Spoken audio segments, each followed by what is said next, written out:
Guild Wars 2 is an MMORPG with over 10 years of active service, but it seems to be experiencing quite a renaissance recently. The community has been itching for more updates, so Guild Wars 2 has delivered. But beneath the last 10 years has lied a quiet problem that's only been getting worse recently, and today I think that Guild Wars 2 might have actually solved the issue with this upcoming roadmap.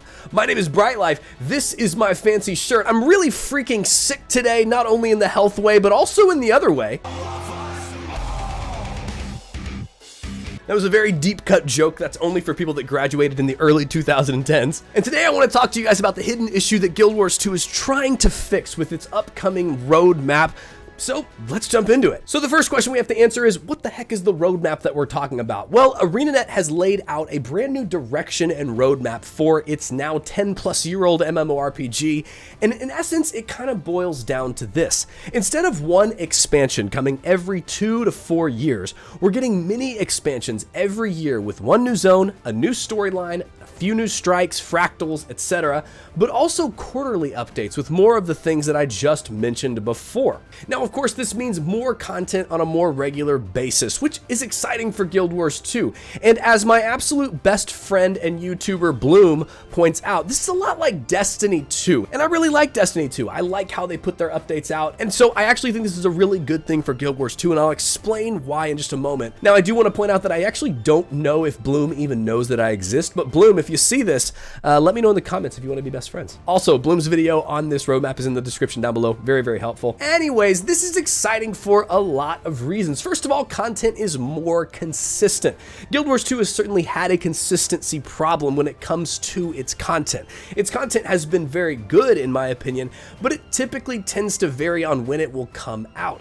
The second thing that's really exciting is there is more content to be had. The way the math works out is essentially if you have an expansion every 2 years, you get a lot less content than if you have a mini expansion every year along with quarterly updates with kind of living world style updates in between. And then thirdly, and this is the most exciting reason for me, is that ArenaNet is kind of mixing up its strategy. I've played a lot of MMOs in the past in my State of the MMO series, and I continue to play more. And the reality is, once an MMO exceeds its decade lifespan, typically they kind of get stuck in their ways, and they're typically kind of content to die a slow death in a way. They don't really add any new big changes to the game. They just kind of keep on plopping out content for the faithful players. They're not really excited about player expansion too much, and they just kind of die a slow death. ArenaNet's still mixing up its plans. It shows that it's not willing to die that slow MMO death, which makes me very excited. Now, those three things are exciting reasons, but why are they doing this? Now, their official reason given on the post is team health and the ability to be consistent, which is great, by the way. We love those reasons. But if we act like my 3-year-old son and ask why again and again and again and again until your brain wants to literally explode, sorry, I ventured into dad venting there for a moment, we have to ask, why be more consistent? What's the real point behind that outside of just being more consistent for consistency's sake? So what's the problem they're trying to solve?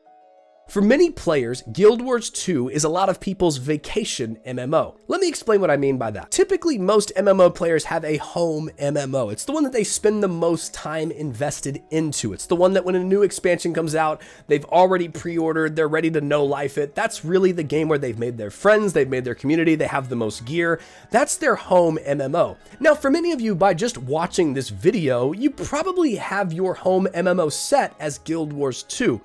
But let's think of the outsider for a second. I want you to picture this. You've been adventuring in Azeroth for 13 years and times are bleak.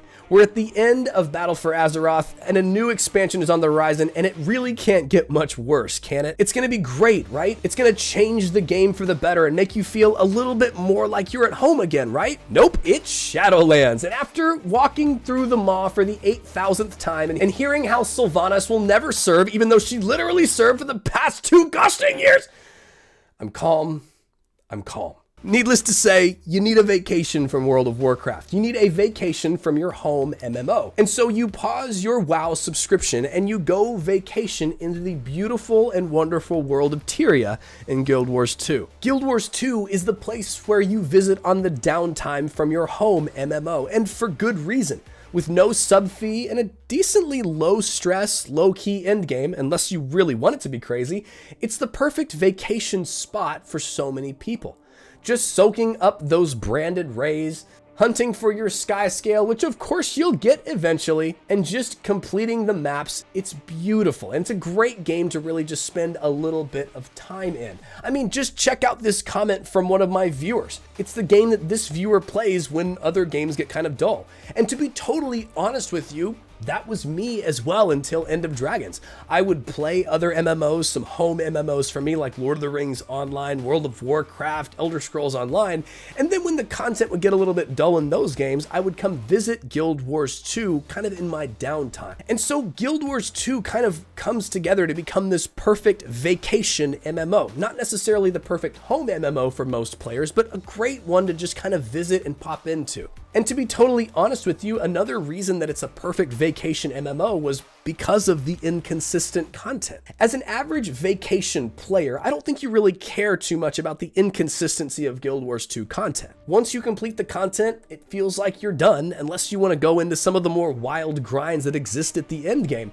And for the vacationer, that's okay, because just like in a normal vacation, you spend time there, a week, maybe 2 weeks, and then you go back home to your home and you go do what you do at home. In essence, for Guild Wars 2, it was easy to get bored when you're done because you don't really have a big content season that you're always looking forward to because content has been a little bit inconsistent lately. And again, as the average vacation player like I was before End of Dragons, that's not a big deal. You just pop in when you want to, leave when you want to. There's no really big issue with that.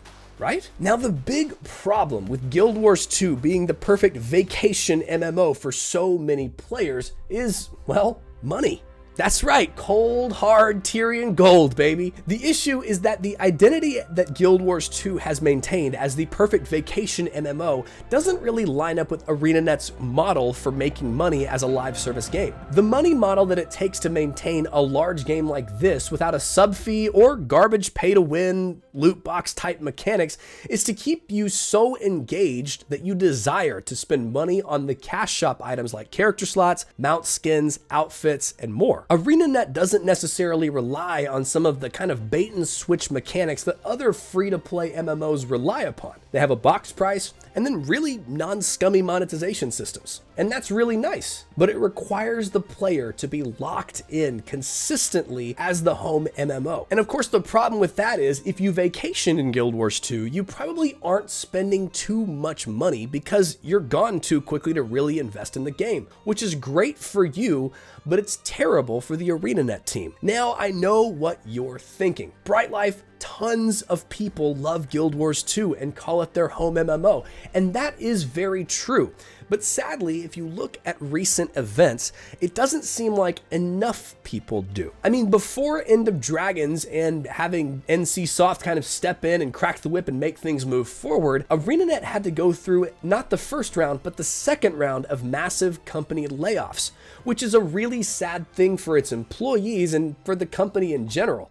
And of course, the biggest reason for this is because ArenaNet wasn't making enough money with its current model and system. Which is why, after End of Dragons so quickly, we have seen this new roadmap. So, in essence, the problem with being the vacation MMO is, if content isn't consistent, people are more likely to stay in vacation mode when it comes to Guild Wars 2. Come by, check out the sites, play for a little bit, and then leave. Now, that's not a sustainable model for a business like ArenaNet. So, how are they going to solve this issue? Well, in comes the new roadmap, and I want to talk to you about the two big reasons that I think that this roadmap begins to solve the issue of vacationing in Guild Wars 2. First of all is the reliable yearly box price sales that ArenaNet will bring in through this new model. Now, of course, Guild Wars 2 is highly reliant upon its box price sales for its expansion to actually make enough money to keep the game going. And with the inconsistency of expansion material over the past decade, it's been inconsistent money, which isn't okay as a business.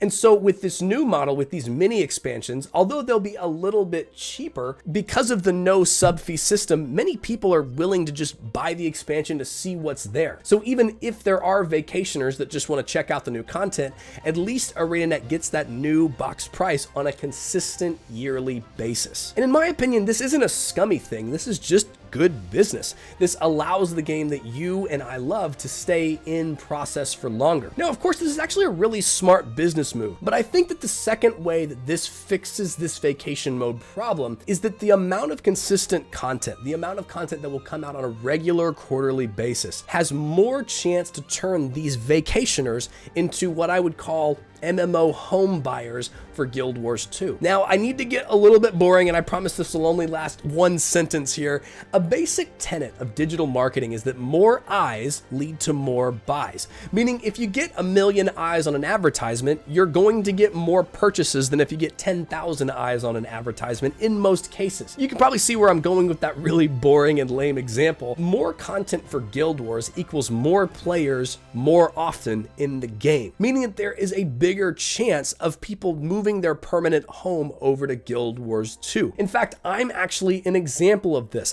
I always, like I said, vacationed in Guild Wars 2 up until the end of Dragon's expansion, and then something just clicked with me. It must have been those Jade bots, I don't know. And now I can't put the game down. I've been having so much fun both on stream and off stream making content like this for the Guild Wars community, and I theorize that this move to more consistent content has a lot more to do with reproducing what happened in me on just a massive scale. If you can get more people more consistently into Guild Wars 2, you'll create MMO home buyers, which is what Guild Wars 2 sorely needs. So, reliable box price sales on a yearly basis, and then more content that turns vacationers into home buyers in Guild Wars 2, that's a recipe for success, in my opinion. And so, if the big problem is the vacation MMO, then the big solution is the new roadmap with more consistent content on a yearly basis, even if it's smaller content than the way that it's been going before. But hey, that's just my hot take, and I'd really love to hear